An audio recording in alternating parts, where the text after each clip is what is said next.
My husband is angry because I'm pregnant with twins, and he only wanted one kid. So for some background, my husband, 27 male, and I, 25 female, have been together for 5 years, married for 2 years. My husband grew up in a very strict and traditional family. His parents were very religious, and they had 8 children. My husband is the second-born child, but he has an older brother, who is severely disabled, so growing up, his parents forced him to basically raise and watch over all of his siblings. Growing up, my husband had no childhood. From the moment he was able to do things independently, his parents forced him to grow up too fast. Directly after school, he was forced to feed, bathe and change, and take care of his older brother, and on top of that he was expected to take care of all 6 of his younger siblings. His parents were very neglectful. His mom was only attentive to her children when they were babies, but once they started walking and becoming their own person, she kind of stopped being a mother. It's also important to note that his parents had a very unhappy relationship, but they refused to get divorced, so my husband grew up in a very toxic household. Before my husband and I started dating, we talked a lot about our ideal futures. I told him that I wanted kids. Maybe after being married for a couple years, he told me that he wasn't sure if he wanted kids or not, because he was afraid to end up treating them like his father treated him, and as much as he'd love to have his own kids, it would destroy him if he became another version of his father. I was already in therapy at the time, so I suggested he look into therapy as well. Shortly after we started dating, he began seeing a therapist. He has really come a long way, especially learning to love himself, and I'm proud of him. After almost 2 years in therapy, he told me that he changed his mind about kids. He explained that therapy helped him realize that he was just afraid of becoming his father, and he's actively learning to unlearn toxic behaviors that he grew up with. He also explained that he was open to the idea of kids in the future and wanted to be the father he never had.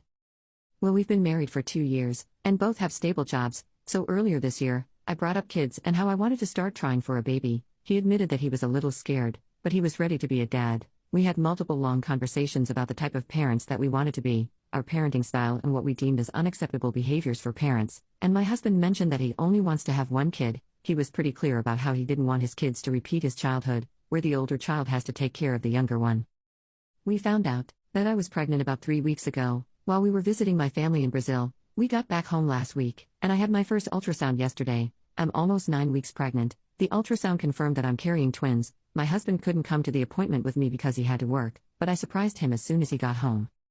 I was expecting him to be happy, and even nervous or scared, but he was really mad. He started freaking out, and kept asking me if I was joking. Then he just straight up asked me to terminate my pregnancy. I just stared at him because I was shocked. I told him that I wasn't going to abort the babies that we planned. Then he got really mad and said that he only wanted one baby. He told me to either abort both, or at least abort one of our twins and keep the other. That's honestly ridiculous. I don't know if that's even possible, but I refused. We got into a really intense argument. He has never yelled at me until yesterday. He just kept yelling about how he only agreed to one baby and how I'm being selfish. He left the house last night. I tried to call him, but he won't answer his phone. I don't know where he is. Twins don't run in my family, and they don't run in his family either. It just happened, and I have no way of controlling that. I don't understand why he's behaving like this. He was so happy about becoming a dad, and now he's asking me to get rid of our babies. I'm really lost. I haven't gotten much sleep, and I had to call out of work today. I'm a billionaire chef, but I've been lying to his family about the food I serve. I work as a chef for a wealthy family in the United States. They live in a huge house and take lots of vacations. They used to live in Europe and Asia, so they miss the food from there. When I started cooking for them, I made really fancy dishes that took forever to make. I hunted for special ingredients and checked every carrot, potato, and chicken piece. I even searched for the perfect red wine for every sauce. But guess what? They never like it. Once, I messed up a dish and had to fix it quickly.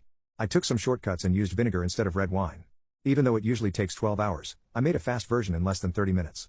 They said it was the best thing they ever ate because, apparently, it reminded them of their travels in Europe. After that, I realized I don't have to spend ages making the food authentic.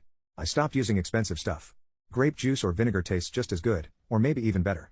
I've saved lots of money and time by using cheaper ingredients that are already flavored. They even had me cook big meals for parties. They thought it was real French or Italian food. They asked about the pasta I made, but it was actually cheap boxed pasta from Walmart. They thought I used special wine for a dish, but I just added fruit juice with vodka. They loved the saffron in my risotto, but I actually used turmeric. They said the sauces were amazing, but I just mixed mayo and ketchup. Now, whenever I get compliments, I just smile and agree. Part of me feels bad, but not enough to go back to the fancy versions that cost more time and money. I'm just worried they'll find out, but I've been getting away with it for almost 8 years now. Sometimes, rich people really just want the same things as poor people. Crash my wedding and poop talk me in a speech? Have fun running from the police. About a week before my wedding, my grandmother got really sick and had to go to the hospital. She kinda knew her time was near. She was 94 years old. We had some heartfelt talks, and she told me that despite her failing health, she wanted me to go ahead with the wedding. She was the only one who knew I was going to have a baby, and she thought it was pretty cool how one life was making way for another. It was tough for me, but I got some closure since I could say goodbye to her. My grandma, my mom, and I took care of my grandmother. But my mom's sister, my two aunts, weren't really involved even though we asked them to come visit multiple times. They barely even reached out to Grandma. Then, when things were getting really tough and it seemed like Grandma might not be with us much longer, these two aunts suddenly showed up.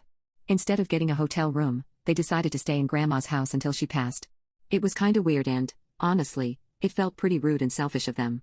Anyway, my big day came, and my husband and I got married. But guess what? The aunts, who weren't even invited, showed up at the wedding gates. I had security, so they obviously weren't initially allowed inside, but they caused such a ruckus that I finally relented and let them in, giving them seats because I had a little extra room at some tables. I knew that my aunts were trying to earn sympathy from the guests by talking about how sad they were that my grandmother couldn't be here since her health was so poor, but even I was shocked when they started talking loudly about how I was being mean for having a wedding while my grandma was so sick, but I never expected them to stand up and give a speech about it. Go to part 2. Crash my wedding and poop talk me in a speech? Have fun running from the police. Part 2 of 2. I knew it was a mistake to let my two aunts, who weren't invited to my wedding, inside after they caused a fuss, but I did so anyway because I had a little extra space. However, the last thing I expected was for one of my aunts to stand up during the speeches and start ranting about my grandmother, how much she loved her, cared for her, and how she hoped everyone at the wedding would take a moment of silence to honor my grandmother's memory, which was stupid because we had a moment of silence for my grandmother earlier, just before my aunt showed up. And also, Grandma wasn't dead yet. However, in her speech, my aunt then started mentioning how immature and flamboyant it was for me to even host my wedding. I have no clue why she felt the need to do that, given that she wasn't earning any brownie points with my grandmother for doing this, as my grandmother had asked me to have my wedding despite her failing health, but finally, my bridesmaids ripped the mic away from my aunt and kicked her out in front of everyone. My aunts pulled a huge fuss and basically stormed back to my grandma's, but we called ahead and told my grandmother that they were probably coming. Here's the crazy part, though. My aunts were so upset at getting kicked out of my wedding that they basically blew a storm through my grandmother's home. As in, things were broken by the time I finally returned home. My husband and I didn't do a honeymoon because I wanted to spend as much time with my grandmother as I could before she passed, so I spent that night at her home where she tragically passed away, though I know she was glad to live long enough to see me married, even though she couldn't make it to the wedding. But here's the thing, because my aunts broke so much of my grandmother's property, and because she died so soon after, my whole family was really upset. And, well, we called the police. There were cameras in my grandmother's house in case she fell or something, so we had video evidence of my aunts basically ransacking my grandmother's place. And, well, the police really didn't like the fact that my grandmother ended up dying the same night as their crazy breaking spree. Now, my two aunts are wanted by the police and I'm quite certain I will never see their faces again, unless it's to taunt them in jail. They got what they deserved. I absolutely cannot handle my husband's disabled daughter. I know this will bring a lot of hate and I'm super sorry. I hate feeling this way and I wish to God I didn't. My husband and I have been married about 4 years, and I have my own small kids who live with us full time. My husband's daughter is 13 and was born slightly mentally disabled, although they didn't know until she was in preschool. She is high functioning and can be so sweet and friendly. She is very independent and can do many things, but she is also extremely stubborn, unhygienic, antagonistic, and has explosive outbursts. She lives with her mom and visits us on the weekends. She has an older brother whom she absolutely plagues. I mean, this boy can't even go to the bathroom without her following him and juggling the knob the entire time. She sits practically on top of him on the couch and then cries that he's teasing her. If we tell her to move away, she sits and stretches out her arm or leg so she's touching him in some way. She stares at whoever told her to move, like daring them to say something to her, so it constantly feels like a showdown. If he's sitting behind her, she holds up a pillow so he can't see the TV for no reason. It is insanely miserable. It is so unfair to this kid that he just has to deal with it all the time. He's 15 so he can luckily go off with his friends, but they can't even come here together on weekends. It's so tense and miserable. She absolutely loves me, and while that's sweet, she seeks out my attention when I'm already exhausted and overwhelmed and will not stop until I look at whatever she's showing me and react in some way. I have my own small kids, and it's so overwhelming when she's here. She follows me everywhere and asks a million questions when I'm just trying to get through the day. She teases the little kids and gets really domineering with them. This sucks, but I can live with it. But she also has a litany of disgusting behaviors that I am having a ton of problems dealing with. She got her period last year and she gets blood everywhere. She lies if I even ask her if she's having her period. I usually find blood somewhere and guess for myself. She hates showering and her hair is disgustingly greasy and she has awful body odor, and obviously it's doubly horrendous when she's menstruating. If we make her shower, it's an absolute battle. She will make the entire house miserable over the smallest issue. She shouts and pouts and goes to tease everyone else, including the younger kids and the dog. She follows her dad and tells him he's stupid. She follows me, and if I ignore her tantrum, she screams my name until I react to her. Last week, out of absolutely nowhere, She peed on the floor of my 5-year-old daughter's room. They're probably the closest out of all the kids, and the behavior was totally new and unexpected. I found the puddle and asked her what happened. She lies about absolutely everything. You cannot get the truth no matter how hard you try. She knows that at our house you don't get in trouble for telling the truth, but even so she lies all the time. So just the conversation was a 45-minute affair. Finally, after like 29 different versions, she admitted to peeing on the floor. When I asked her why she did that, she said because it was fun. She also admitted to doing it at her grandparents' house, in their bedroom. She never told anyone, just apparently took a leak and just left it to marinate. I'm so exhausted by her. My husband just asked me if she could come this weekend and I got the biggest pit in my stomach. I just want some peace and to spend some time with my kids, but obviously I can't do that if she's here. She'll have to come too and make everyone miserable. It's like walking on eggshells anytime she's around. Anytime you have to say no to her no matter how good the reason, you're risking a huge explosion and a public scene. I'm so sorry. I feel like such a jerk saying all of this. Obviously I understand that she can't help her mental disability, and I don't blame her. But I've been in tears since my husband called me and I needed to get this off my chest. Thanks for reading.